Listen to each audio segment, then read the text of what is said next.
An exhibition for the latest plug-in and electric vehicles opened in Denmark on Friday.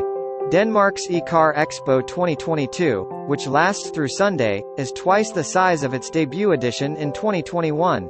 It's also the largest electric vehicle trade show in the country.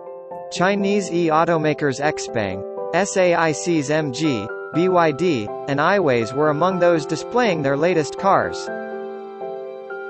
I think we have a very good chance, not only in Denmark but in Europe. I think in general, Danish and European customers are very open to technology.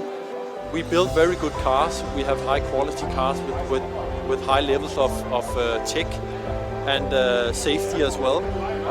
They like quality. They are very design focused, and we believe we can deliver that to Danish and European customers.